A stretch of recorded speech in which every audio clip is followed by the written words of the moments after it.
Maïwenn, pour parler de toi, il était intéressant de parler de Billy Elliot. À la base, je suis née en Bretagne, je tiens à le préciser, je suis bretonne. Moi, je dirais que le classique, ça m'a appris la rigueur, ça m'a permis d'avoir encore une certaine tenue aujourd'hui. Oh, vous avez fait un vrai travail de recherche. Je suis tes parents, quoi. Tu viens du Sud, quoi. C'est dur à dire, mais c'est le cas. Je viens du Sud. Ouais, c'est exactement ça. On arrive au bureau du médecin et le médecin me dit « Écoutez, mademoiselle, vous avez une scoliose. Je pense que vous ne pourrez pas aller au conservatoire. Vous allez devoir arrêter la danse. » À l'époque, quand t'es enfant, t'as pas peur du regard des autres. Et je me suis dit pourquoi pas créer un média. Donc après, il y a l'idée, puis il y a le faire, et puis il y a prendre la responsabilité de prendre la parole. Maïwenn, pour parler de toi, il était intéressant de parler de Billy Elliot. Billy est un fils d'ouvrier qui est amené à faire de la danse par accident. Pour toi, ce n'est pas le cas, c'est un rêve de petite fille. À l'instar du petit Billy, le chemin ne fut pas facile. Mais l'être humain n'est-il pas là pour rêver, relever les défis, faire face à l'impossible? La douleur n'existe plus, la mélodie est ta meilleure amie, mais surtout ta passion devient cette petite transgression. Que dis-je? Ta passion te fait passer à l'action. Danseuse professionnelle, tu deviendras. Sans parler de tes projets. N'est-ce pas cela le but de la vie? Maïwenn.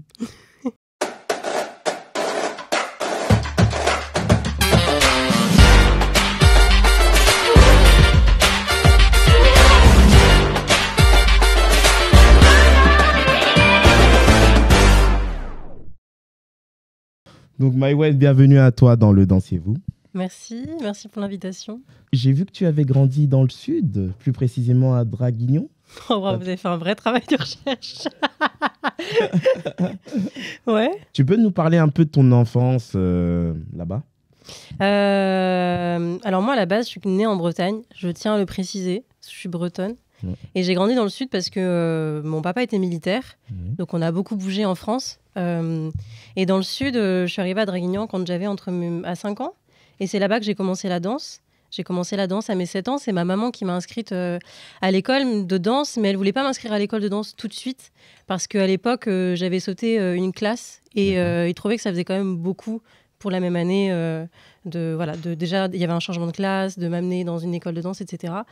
Donc les choses se sont fait petit à petit. Et puis voilà, je suis arrivée dans une école de danse avec Morgane Barret, Frédéric Levastre, où j'ai commencé la danse classique et le modern jazz.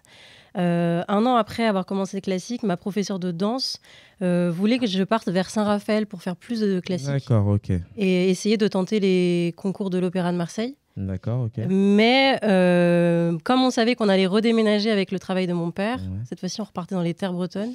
Ouais. Parce que, comme tu disais, ton père était militaire et que vous avez été amené à pas mal bouger. Bon, toi, tu as grandi dans le... Enfin, tu es né en Bretagne, mais tu es venu très rapidement dans le Sud. Tu avais conscience de ça déjà parce que ça se trouve, tu étais bébé quand tu es parti là-bas ou tu es venu à l'âge de 3 ans, 4 ans Alors, en fait, ma mère faisait les allers-retours en fonction de... Pour accoucher, pour mon frère et moi, elle a eu le temps de rentrer en Bretagne. Okay. Pour qu'on ait la nationalité bretonne. C'est important. Les Bretons, c'est comme les Corses, c'est important. Exactement. Donc non, j'ai habité à Caen, à Grenoble, à Draguignan. J'ai pas de réels souvenirs de ça. J'étais bébé, j'avais 1 an, 3 ans. Oui. À cet âge-là, tu suis tes parents, quoi. Tu viens du Sud, quoi. C'est dur à dire, mais c'est le cas. Je viens du Sud. Ouais, c'est exactement ça. Comme dirait Chimène Badi. Ma sœur vient du Sud, du coup. Mais oui, ça fait partie de ma vie, le Sud. Et en vrai, c'est une région que j'apprécie beaucoup. Bon, tu nous parles du fait que ta maman t'a inscrit à la danse, mais est-ce que c'était un souhait de ta part? Et qu'est-ce qui t'a fait aimer la danse quand tu es petit? Par exemple, moi, je dis nous, en général, notre génération... Michael Jackson a été très important pour nous. On regardait pas mal de clips. Ouais. Donc, toi, est-ce que tu as eu un modèle et tu t'es dit, ouais, là, c'est... En fait, maman, j'ai envie de faire la danse? Pas du tout. C'est-à-dire que je voulais pas forcément de faire de la danse. Je crois même que je voulais pas en faire. Ouais. Et c'est ma mère qui m'a inscrite pour avoir une activité extrascolaire parce que ma maman a fait de la danse aussi. Et après mon premier cours, je n'ai jamais cessé de danser. et j'ai dit que je serais danseuse professionnelle plus tard. D'accord. Bah, c'est un peu comme Billy Elliot. C'est pour ça que je faisais la comparaison avec Billy Elliot, parce que Billy Elliot, il se retrouve dans une salle de boxe et il voit qu'il y a un cours de danse à côté. Pour ceux qui n'ont pas vu le film, il voit qu'il y a un cours de danse à côté et il y va. Et là, pareil, c'est le coup de foudre. C'est le coup de foudre. Et des fois, c'est vrai que quand on est enfant, les parents, ils nous chapeautent un peu et ils ont des souhaits et ils vivent à travers nous. Mais on n'est pas forcément passionné. Nous, on n'a pas forcément envie de le faire. On n'a pas forcément envie de le faire. Et donc, l'activité n'est pas vécue de la même manière. Mais bon, apparemment, ce n'était pas ton cas. Non. Donc la danse, et tu commences par le modern jazz et la classique. Classique, pardon. Classique, ensuite modern jazz. Et donc, comme je disais, ma professeure de danse classique voulait déjà, après un an de danse classique, que je tente l'Opéra de Marseille. Ma mère voulait pas, alors déjà parce qu'on savait qu'on allait bouger dû à la mutation militaire de mon père, et parce qu'elle trouvait que déjà, à 8 ans, il y avait un rapport, le rapport au corps, tu vois, on te demande de rentrer dans une case, de la peser, tout ça, etc. C'est des choses qui, pour ma mère, étaient un peu pas trop dans nos cases, dans notre éducation, on va dire. Surtout à 8 ans. Ouais, surtout à 8 ans. Parce qu'il y avait une histoire de peser en classique. Bah, je crois bien, ouais, de ce que je me souviens plus. Attention, je veux pas donner de mauvaises informations, tout ça, mais c'est vrai que quand tu rentres dans des écoles, en tout cas à l'époque, c'était très codifié. Ouais. Ça l'est encore maintenant, mais les choses évoluent. Et à 8 ans, et faire face déjà à ce rapport au corps. Et je crois que pour ma maman, c'était trop hiérarchisé, c'était trop dans les cadres. Et on n'aime pas trop ça, nous. Bah, tu dis pour ta maman, c'était trop hiérarchisé. Et pour toi, le fait de commencer le classique qui est très codifié à 8 ans, on est un enfant. On est un enfant, on a envie de se sentir libre et de pouvoir bouger comme on le souhaite. Est-ce que ça n'a pas été une contrainte pour toi ? Non. Puis je pense qu'à 8 ans, je ne sais pas si à 8 ans, je me rendais compte de tout ça. Et c'est vrai que moi, je dirais que le classique, ça m'a appris la rigueur. Ça m'a permis d'avoir encore une certaine tenue aujourd'hui. Ça m'a permis d'être disciplinée. Le classique, il faut quand même être discipliné, tu vois.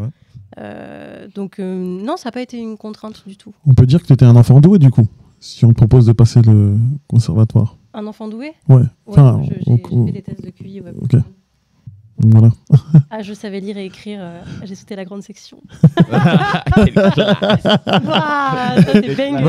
Faut le souligner. Bah, là, on parle de l'aspect de la danse, bien évidemment. On est dans un podcast de danse, mais et ton enfance dans tout ça, parce que bien sûr, il y a la danse. Comment ça se passe dans le sud quand tu es là-bas ton enfance, comment elle se déroule ?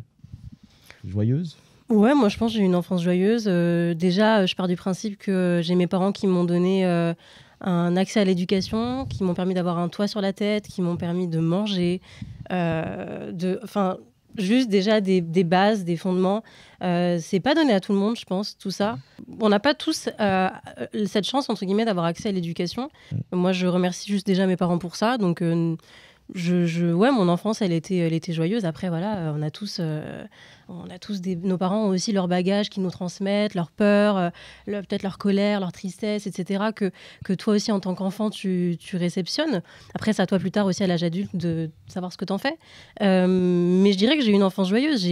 J'ai mes parents qui m'ont payé une école de danse. En fait, juste déjà ça, je peux pas me plaindre de ce que mes parents m'ont offert.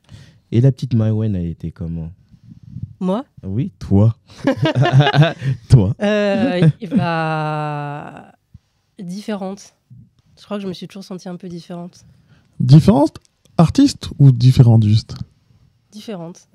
C'est après que tu as posé un mot sur cette différence-là ? Comment ? C'est peut-être plus tard que tu as posé un mot sur ces différences-là ? Ouais, c'est plus tard que tu te rends compte en fait. Quand t'es petit, tu te rends pas trop compte. Ouais. Mais tu sais,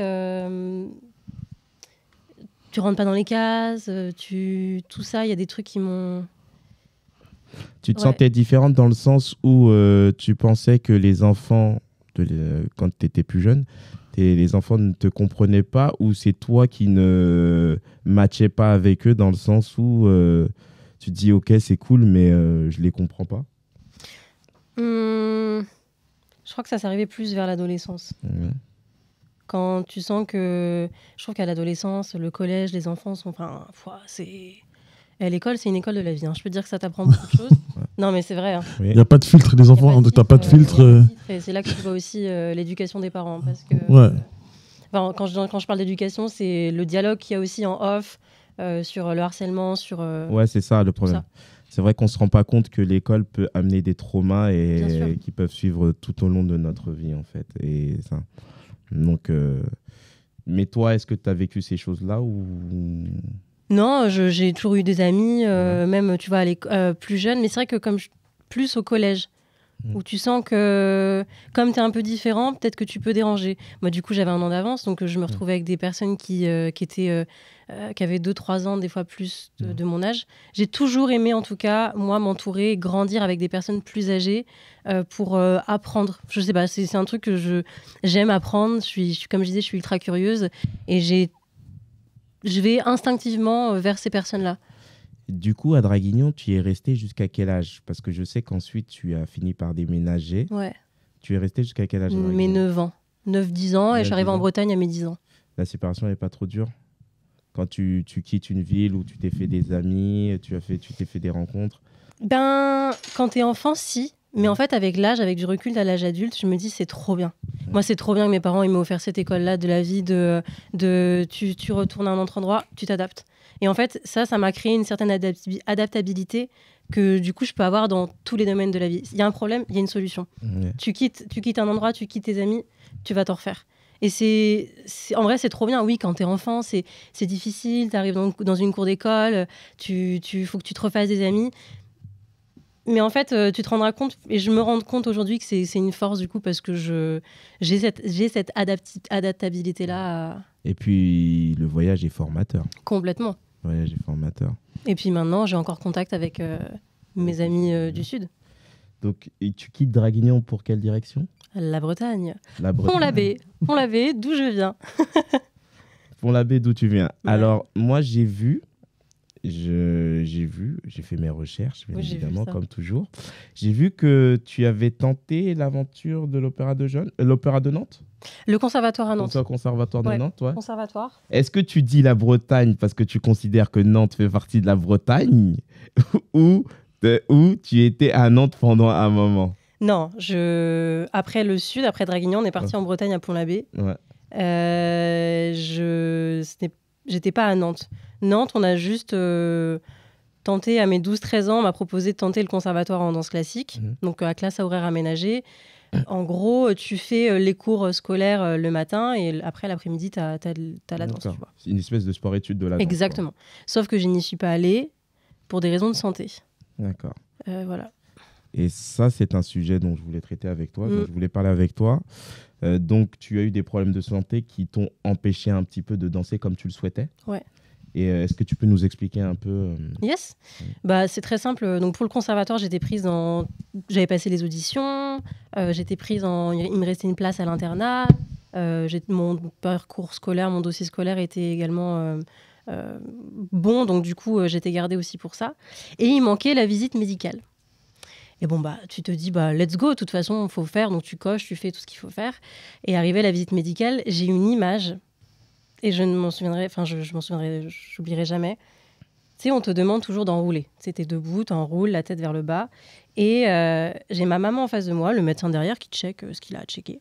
Je déroule le dos, je vois la tête de ma mère. Et à ce moment-là, moi, je sais pas, je comprends pas, tu vois. On s'assoit autour du bureau. Tu avais quel âge? 12-13 ans. 12-13 ans, d'accord.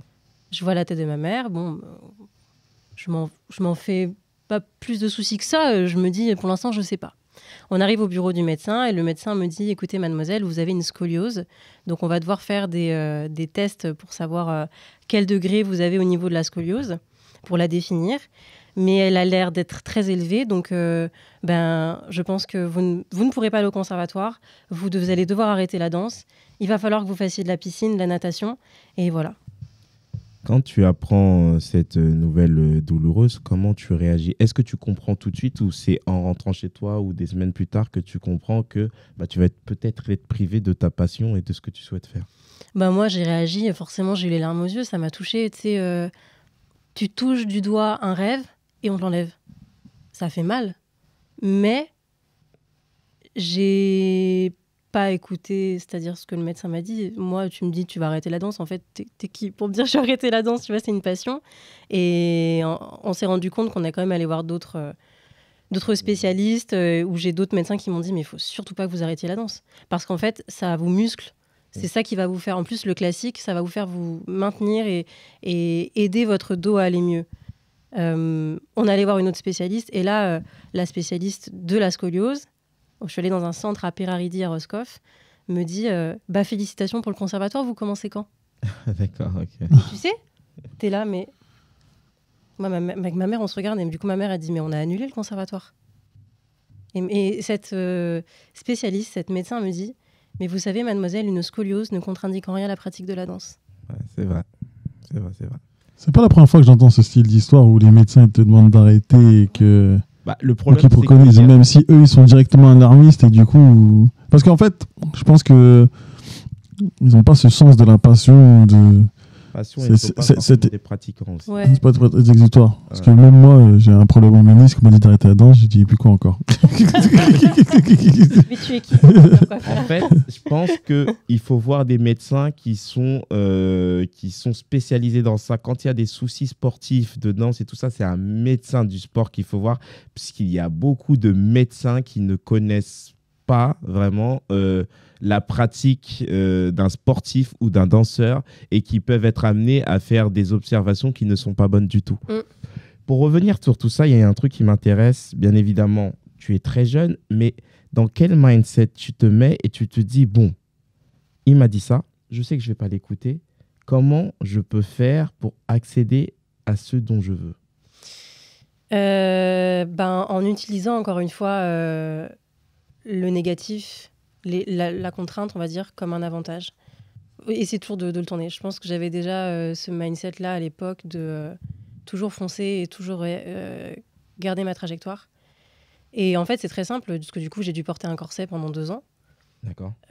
Donc, c'est là où après, j'ai compris qu'effectivement, pour éviter une opération de la colonne vertébrale, il me fallait ce corset. Ah, ça allait jusqu'à l'opération? Ah oui, ça allait jusqu'à... En fait, j'ai quand même une grosse scoliose. J'ai pas juste 10 degrés. D'accord. Je crois que je suis à 40 en haut et en bas. Ah d'accord, ok. En vrai, on dirait pas parce que la danse, ça m'a musclé. Ça m'a fait mal. Ouais. La danse, ça m'a permis de muscler et visuellement, on la voit pas trop. Mais du coup, là, c'est à partir de là où j'ai compris, je me suis dit, ah ouais, en fait, vu que je peux l'enlever que 1 heure par jour, mon corset, mais c'était pas compatible avec le conservatoire. Le conservatoire, si tu as 3-4 heures de cours de danse l'après-midi, effectivement, il y a un moment donné où il faut quand même penser à sa santé. Et surtout, quand tu as 12-13 ans, faut y penser. Parce qu'après, quelles seront les répercussions 10, 20, 30 plus tard? Ouais. Donc, la problématique, je l'ai vue comme un avantage. C'est-à-dire que moi, dans ma tête, j'ai quand même continué la danse. J'étais à l'école de danse Sandy Trévien, à Pont-l'Abbé. Et j'avais mes 6-8 heures de danse par semaine. Donc, comment tu fais, sachant que tu ne peux enlever que près 1 heure par jour ton corset, pour pouvoir faire tes 6 heures de danse le samedi et en plus faire tes cours de sport à l'école? Moi, ça a été très simple. C'est-à-dire que je pense que j'étais complètement folle et matrixée, mais je prenais ma douche, je l'enlevais, je le remettais. Et en fait, je pense que je devais l'enlever entre 10, 20, 30 minutes par jour max pour gagner des minutes pour pouvoir l'enlever mes 6 heures de danse et pour en fait continuer à faire ma passion et de la danse. Ouais. Ça, c'est quelque chose. C'est quelque chose. Et on sait que l'entourage et l'environnement est important pour nous. Et des fois, on a des parents qui sont là et qui nous supportent et qui nous donnent la force. Toi, comment tes parents ils étaient avec toi? Mes parents, ils m'ont toujours supporté. Mon père aurait aimé que je fasse des études. Ouais. Mais en fait, je pense que mes parents veulent, quoi qu'il arrive, qu'on soit heureux. Et m'ont toujours supporté dans mes choix, dans ce que je voulais faire. Donc voilà, moi j'ai dit très rapidement que je voulais faire la danse, d'être danseuse professionnelle. On m'a mis une barrière. Ok, tu m'en mettras pas 2. C'est très bien. Donc toi, dès 8 ans, tu savais que tu voulais être danseuse, quoi. Ouais, c'est ça. C'est ouf. Alors qu'à la base, quand ma mère m'a inscrite à la danse, je crois que je voulais pas faire de la danse. Et du coup, comment tu... Dès que tu t'es mis à danser, c'est là que tu t'es dit c'est ça que tu veux, c'est ça? Je me suis jamais arrêtée. Je dansais dans les rayons du magasin des supermarchés. Je me dis, mais la honte que j'ai dû foutre à mes parents. j'étais, tu sais, tu danses, tu t'arrêtes, tu sais, t'as envie que ton gamin il reste tranquille à côté du caddie, et toi t'es là en train de danser, C'est lourd. faire le clown dans le magasin. Tu dis la honte que t'as foutue à tes Non, parents. mais je dis pas que c'est la honte, Non, mais mais bien sûr. Mais bien sûr, toujours ça. c'est fatigant quoi, à un moment donné quand Ça tes peut parents. être Moi, je dansais dans les arrêts de bus, moi. Hein?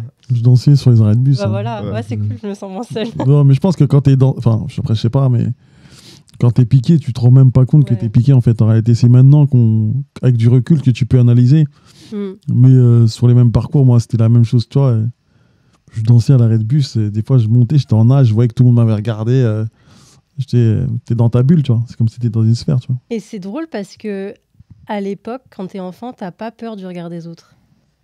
Et je pense qu'on y reviendra peut-être après, mais quand tu Tout de grandis, tu suite. commences à avoir peur du regard des autres. Et moi, ça m'a bridé de vraiment beaucoup. Alors justement, ouais, ça on y reviendra après, mais tu parles du fait que tu dansais partout et que des fois... Mais justement, le fait que tu danses partout comme ça et que tu te sens à l'aise, est-ce que par la suite, c'est pas ça qui t'a dit, qui t'a poussé à te dire que, bon, maintenant, il faut que je tente cette aventure, il faut que j'y aille, let's go. Donc, est-ce que c'est pas ça qui t'a poussé à aller vraiment à atteindre ton objectif? Si, et puis bah, il y a aussi ce truc de quand quand tu passes le bac, tu dois mettre des vœux post-bac. Moi, à la base, du coup, après la danse, je voulais faire kiné. Je me suis dit, bon, bah, je vais rester dans le rapport au corps. Du coup, je me suis dit aussi, j'ai envie d'aider peut-être d'autres danseurs qui auront des problématiques comme des scolioses. Essayer de, voilà, je pense d'être toujours dans aider, d'être dans l'humain. Et en fait, on m'a dit, bah non, tu pourras pas faire S parce que tu n'as pas d'assez bonnes notes en scientifique. Je suis arrivée en ES, on m'a dit, ah ben t'aurais pu faire S parce que finalement t'avais des bonnes notes. Je me suis dit, mais la vie, et en fait, la vie, tu sais, elle te met des barrières. Et encore une fois, c'est toi et toi-même, qu'est-ce que tu décides d'en faire. Et finalement, mon année de bac, j'avais 16 ans, j'ai passé le AT Jazz en candidat libre. D'accord. AT Jazz, tu peux nous expliquer? Le AT Jazz, c'est un examen d'aptitude technique qui te permet, alors je ne sais pas si ça a changé depuis, qui te permet ensuite d'accéder à la formation diplômante du diplôme d'État pour ensuite enseigner en tant que professeur, soit de jazz, de classique, de contemporain. Et donc cet examen-là, je ne l'ai pas eu en candidat libre. Et donc je fais mes vœux post-bac. Je me dis, qu'est-ce que je vais foutre? Enfin, j'ai mis le tourisme, j'ai mis les langues. Je crois que j'avais dû mettre un truc genre hôtesse de l'air parce que j'aimais les voyages. Mais en fait, il n'y avait rien qui me bottait. Et ma mère me dit... Maïwan, il y a une école au Mans, l'INM, l'Institut National des Arts du Music Hall, où tu as une année de préparation à l'EAT Jazz. D'accord. Tente les concours. On tente. J'ai tenté l'audition, j'ai été prise. Sauf que cette année-là, elle coûte de l'argent, tu vois. Et c'est une autre somme. Ouais. Et quand tu te rends compte que tes parents font un crédit... Ouais. Un crédit pour que tu... Pas que pour ça, mais que quand même, il y a une partie qui va dans ton école de danse. Ouais. Que tes parents croient en toi, qu'en plus vraiment tu vois ils investissent financièrement dans tes projets, tu te dis tu peux pas louper, tu vois. Il y a une autre pression qui se met dessus, c'est-à-dire que moi j'ai aussi un petit frère et une petite sœur. Je suis pas toute seule. J'ai aussi conscience que mon frère et ma sœur ont des activités et ont besoin de tu vois d'eux aussi faire ce qu'ils ont envie de faire, donc ça impute aussi de l'argent aussi à dépenser pour eux, donc je suis pas toute seule, tu vois. Il y a tout ça aussi où je me dis ah oui, je peux pas en fait louper mon année. Bon, ça va, cette EAT je l'ai eu, donc c'est cool. Mais voilà. Comment ça se passe ton arrivée sur Paris et quand est-ce que tu décides d'aller sur Paris surtout? Est-ce qu'avant, dès que tu as eu ton diplôme, tu as peut-être eu une vie professionnelle juste avant et tu travaillais, tu te dis bon, c'est pas ce que je souhaite faire et je vais tenter l'aventure, ou directement tu as dit immédiatement là c'est bon, je tente l'aventure sur Paris? J'ai travaillé d'abord sur le Mans, donc avec l'école dans laquelle j'étais, donc à l'INM. Donc j'ai fait mon année de prépa. Ensuite, je suis partie en tant qu'apprentie. J'ai repassé des auditions dans la même école. Apprentie artiste interprète du music hall, où j'avais des cours de chant, des cours de comédie. Je dansais dans des cabarets aussi, donc j'ai appris tout ça sur le tas, quoi. C'est de là que vient la voix alors. La voix? Tout à l'heure, tu nous as fait un cours de chant. Ah Alors attendez, petite anecdote. Non, plus jeune, Je chantais à l'église. Ah. Oui. Ah, oui. le côté spirituel. La chorale. La chorale. Gospel, ah oui. Ouais, non, après Glash, tu vois, j'avais plus trop envie de faire ça. Mais j'ai déjà chanté à l'église. Et j'ai mon grand-père qui chantait. D'accord. Après, est-ce que je suis chanteuse? Non, je ne sais pas. Mais en Non, tout cas, mais la voix, ça nous a surpris. Une petite belle voix. La voix, ça vous a surpris? Oui. je teste. Voilà. Mais non, du coup, donc, quand tu es en apprenti, tu es aussi à l'école et sur le terrain. Et en fait, le fait d'être sur le terrain, c'est ça qui m'a plu aussi. T'apprends finalement le métier, comment faire une mise de costume, ce qui se passe en backstage, les placements sur scène. Enfin, tu rentres dans le métier. Et c'est venu en fait assez naturellement à moi. J'ai fait une année d'apprenti, j'ai fait une année d'intermittence là-bas également. Je suis partie en tournée dans les Alpes avec eux sur un spectacle qui avait été monté entre nous. Et après, je suis arrivée à Paris puisque j'avais besoin d'aller chercher un peu plus, je pense, d'opportunités. D'accord. Alors, c'est là ton arrivée sur Paris. Là, on a compris le processus, mais comment ça se fait? Tu es sur Paris. Tu te dis, il faut que je trouve un appart, colocation. Je vais directement à l'école de danse parce que là, il faut que je bouge. Comment ça se passe? Ça se passe que j'avais déjà une intermittence, donc je me suis dit, bon, j'ai quand même, on va dire, du pôle emploi qui tombe tous les mois. Ouais, toi, tu as compris, contrairement à certains danseurs, que l'intermittence était important et qu'il te fallait quelque chose de fixe et qui te permette d'apporter une certaine stabilité. Parce que c'est pas toujours fréquent. Parce que nous, on l'a pas expliqué. Par contre, je l'ai, tu vois, par exemple. Ouais. Toi, on te l'a expliqué nous, ou on l'a compris bien plus tard. Comment ça s'est passé pour l'intermittence? Ah ouais, j'avoue que comme... C'était logique. Ouais, en fait, vu que j'ai vu un truc qui était intéressant, j'y suis allée. Non, mais... Tu sais, moi, je vois la lumière, j'y vais. Hein. Non, mais normal. Il y a l'oseille, je fonce. Il y a l'oseille, je fonce. Ouais, voilà. Ouais, à un moment donné, il faut dire les choses. Après, bon, tu gagnes pas bien. Je dirais pas, je gagne. À l'époque, j'ai gagné super bien ma vie, ou peut-être même encore maintenant, j'en sais rien, mais en tout cas, ça m'empêche pas d'être heureuse. L'argent n'est pas une fin en soi. Merci. Mais en tout cas, ouais, j'ai vu une espèce de moyen de pouvoir quand même gagner ma vie tout en allant à côté pouvoir payer un appartement. C'est un petit peu la base. Puis à Paris, les loyers, voilà, ils sont pas les mêmes qu'au Mans. De pouvoir aller prendre des cours. Je me suis butée dans des cours. Je suis sortie de ma zone de confort direct. C'était pas facile, tu vois. Moi, je viens du classique, du modern jazz. J'ai fait du cabaret, donc quelque chose de très, très tenu. Et j'ai débarqué au Lac Studio à prendre des cours de street, de hip-hop. Au début, je voyais des vidéos. Je me disais, qu'est-ce que je fous là? Et en fait, c'est bien des fois de se poser ces questions, de se dire, qu'est-ce que je fous là? Parce que peut-être que en fait, tu es peut-être au bon endroit. Est-ce que quand tu es arrivé sur Paris, tu as pu souffrir un peu du regard des autres? Ouais, de ouf. Vraiment, vraiment beaucoup. Ça m'a bridée. On m'a un peu intimidée aussi. Par des regards, par des choses qu'on a pu me dire. Et je ne rentrerai pas dans les détails. Par des messages en privé que j'ai pu recevoir. Oui, carrément, à ce point-là. Oui. Pas d'énormément de personnes, mais tu sais, il suffit d'une ou deux personnes pour te... Ah, waouh. Ok, moi les gars, je viens juste danser, je suis pas là pour prendre la place de qui que ce soit, je veux juste prendre ma place, c'est tout. Et ça, je le redis, en fait, il y a de la place pour tout le monde, il y a de la lumière pour tout le monde. Faut arrêter de croire qu'on veut prendre la place de quelqu'un d'autre. On n'est pas là pour prendre la place de quelqu'un d'autre. Ce serait très malsain, je pense, et toxique de penser comme ça, mais on est là pour prendre sa place. Il y a de la place pour tout le monde, c'est ça que je veux dire. Et oui, c'est vrai que le regard des autres, il m'a impacté. Après, tu sais, il y a aussi ma vie personnelle où il s'est passé des choses dans ma vie perso où du coup tu prends du recul aussi sur beaucoup de choses où tu as besoin de te recentrer sur toi-même, tu as besoin de te reconnecter à toi-même. Donc voilà. D'accord. Sans m'étaler ou sans s'étaler sur les messages que tu as reçus, sans même en dire plus, est-ce que c'est le côté tu te sentais, qu'on te disait à travers ces messages tu n'as pas le droit d'être ici? Je sais pas si c'était ça que ça voulait dire. Je sais pas. Tu sais, les perceptions entre ce qu'on t'envoie, ce que la personne pense t'envoyer, ce que toi tu perçois de ce que tu reçois. Il y a un monde aussi des fois. Tu sais, la communication par message, même des fois tu discutes, je sais pas... dans un couple par message, l'un dit quelque chose, l'autre comprend autre chose, ça crée un un fossé et en fait, tu vois, il se passe peut-être rien finalement. Donc, j'aurais pas envie de donner une interprétation à tout ça. D'accord. Mais c'est vrai que oui, il y a des regards qui blessent et encore une fois, c'est mon interprétation. Ça veut dire que la personne dans son regard, elle avait peut-être pas cette interprétation-là. Faut prendre du recul en fait. Avec l'âge, j'ai compris aussi qu'il fallait prendre du recul sur beaucoup de choses et qu'il fallait encore une fois juste tracer sa route.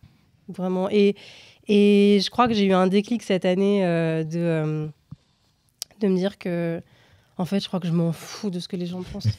C'est la meilleure réaction. Je pense que c'est le plus non, important. Mais c'est vrai, je m'en fous. En fait, je suis arrivée à un stade où je me suis dit, mince, Maïwenn, tu t'es bridée pendant peut-être 6 ans. 6 ans. Je suis arrivée à Paris à 20 ans, j'en ai 28, mais de mes 20 ans à mes 22 ans, j'étais à Donf, j'avais envie de... Enfin, tu vois, je venais de ma campagne, de la province, comme diraient les, les Parisiens. Mais... Le mot tellement dénigrant. Voilà. Mais et ouais, après, tu vois, comme je disais aussi, il y a eu des choses dans ma vie, beaucoup de choses dans ma vie perso qui m'ont fait prendre du recul par rapport à tout ça. Et qui, encore une fois, où je me suis dit... prends ces obstacles-là pour en créer des avantages. Et voilà, j'arrive en 2025 à 28 ans, bientôt mes 29, où je me dis, Maïwenn, la vie, elle est pas... La vie, on vit pas éternellement, en fait. Donc, et puis moi, la vie, par expérience, m'a montré que ça peut se terminer comme ça. Il faut la saisir. Ouais, et puis que ça peut se terminer comme ça. Et quand tu es face à des situations où la vie en elle-même décide que ça s'arrête et que finalement la vie te donne une seconde chance pour continuer, est-ce que tu décides de saisir cette seconde chance et de faire quelque chose de ta vie, ou est-ce que tu décides de continuer de passer à côté de ta vie? Et en fait, tout ça, c'est des déclics qui sont personnels, et en fait, dans ces moments-là, tu te dis, ben go, qui va me dire quoi faire et qui va me dire ce que j'ai le droit ou pas le droit de faire? Donc, go. T'as totalement raison. Voilà. J'ai une autre vidéo à te montrer. Il y en a combien des vidéos? Il y en a 3, t'inquiète. Il y en a 3. Bon, un peu plus joyeux. Ah, nouvelle école. Attends, on va remettre avec le son. Technique.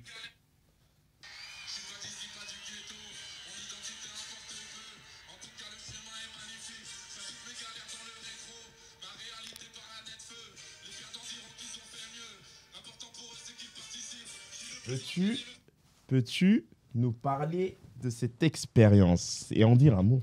Moi, j'ai grave kiffé. J'ai grave kiffé. Je remercie Christophe de Almeida de m'avoir fait confiance pour me proposer cette opportunité en tant que danseuse. C'est trop cool parce que c'était pas ma zone de confort. Et j'y ai quand même trouvé du confort et du réconfort. J'ai quand même trouvé ma place. Et j'ai vu de la diversité sur scène. J'ai vu de la place pour tout le monde.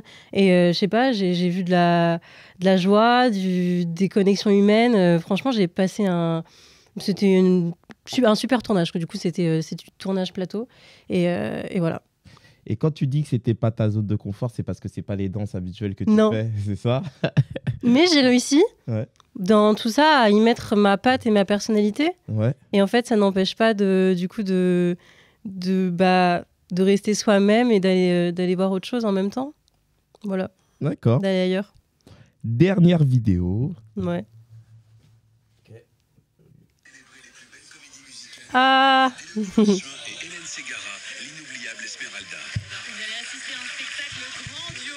Yes.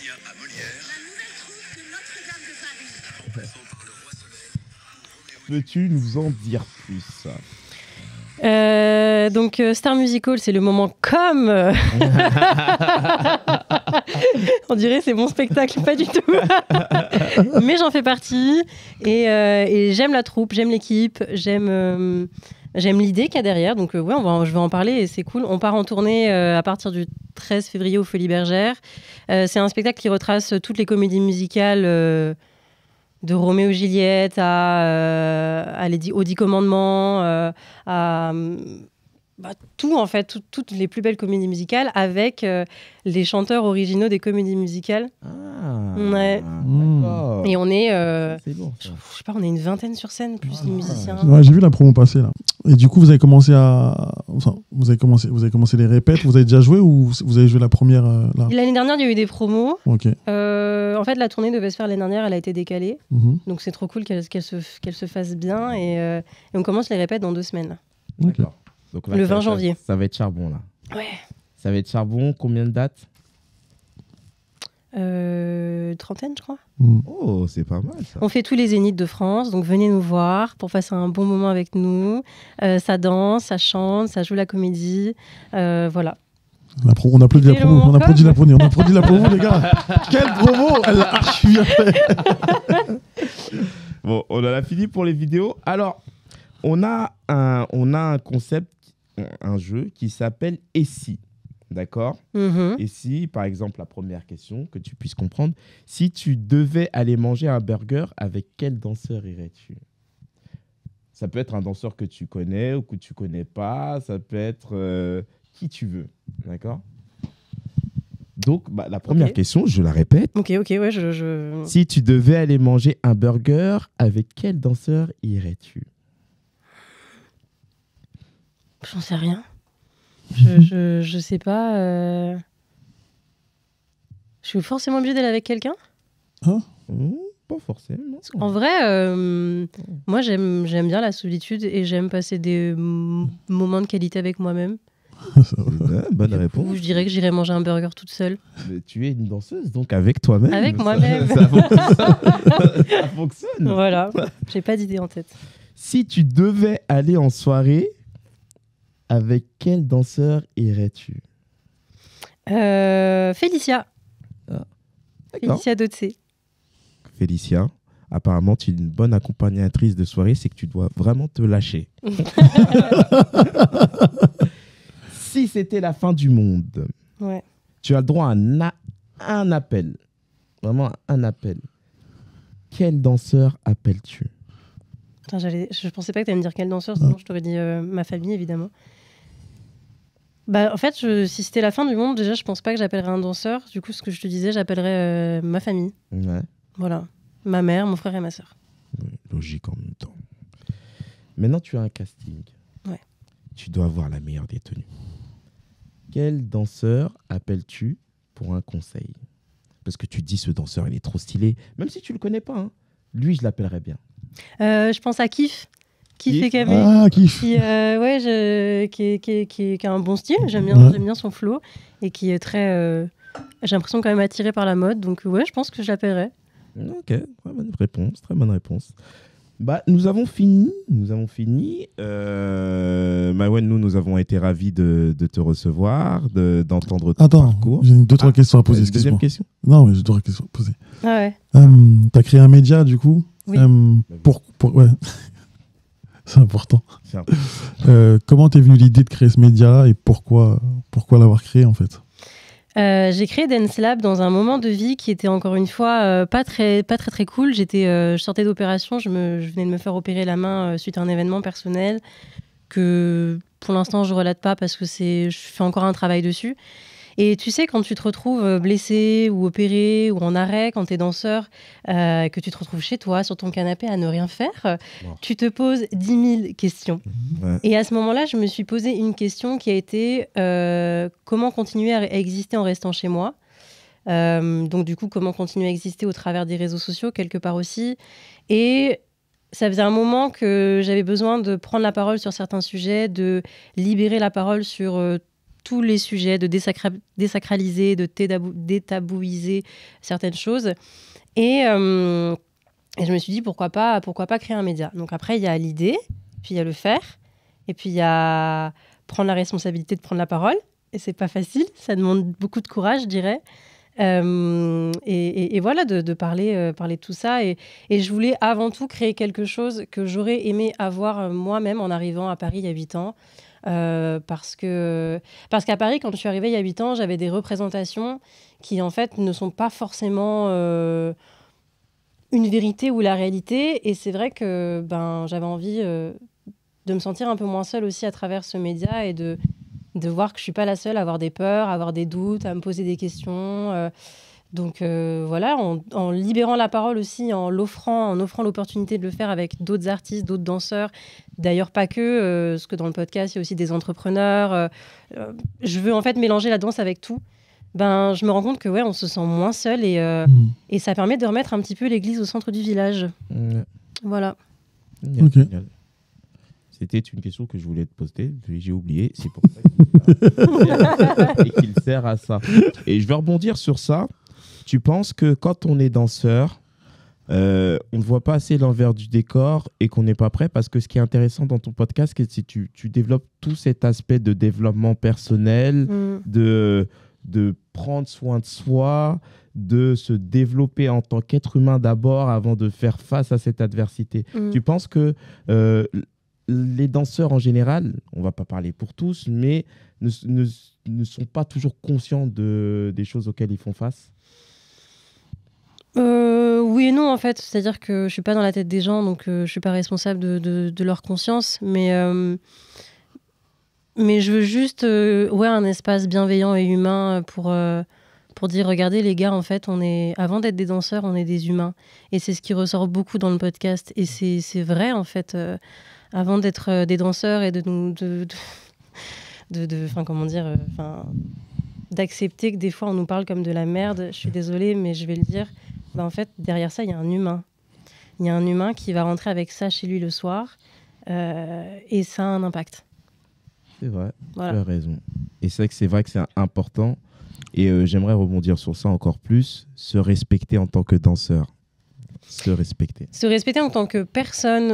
En fait, on n'a pas tous les mêmes valeurs, on n'a pas tous les mêmes limites, on n'a pas tous la même éducation, on est tous différents et c'est, je pense, ce qui fait la richesse du monde en règle générale. Mais c'est savoir, toi, déjà avec toi-même, quelles sont tes limites, quelles sont tes valeurs.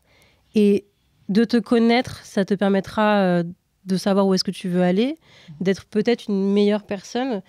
Et voilà, j'ai pas la fin de cette phrase, mais, mais voilà. Et moi, j'ai encore une dernière question. Oui. Après, j'arrête de t'embêter. On peut continuer. Est-ce qu'aujourd'hui, bien sûr, on peut faire face à l'adversité de la vie, à différentes choses, mais est-ce que tu te sens épanoui? Oui. Oui et non à la fois. C'est-à-dire qu'il y a toujours des doutes, il y a toujours des peurs, il y a toujours la peur de l'après. Qu'est-ce qui va se passer quand je serai plus danseuse?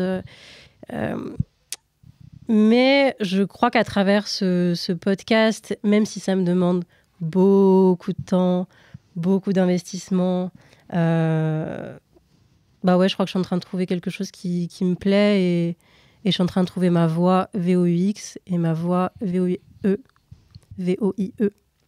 Donc, ça m'épanouit. En fait, ce qui m'épanouit, c'est de pouvoir faire tout ce qui est possible. En fait, de ne pas se mettre de limites. Ça m'épanouit vraiment de ouf.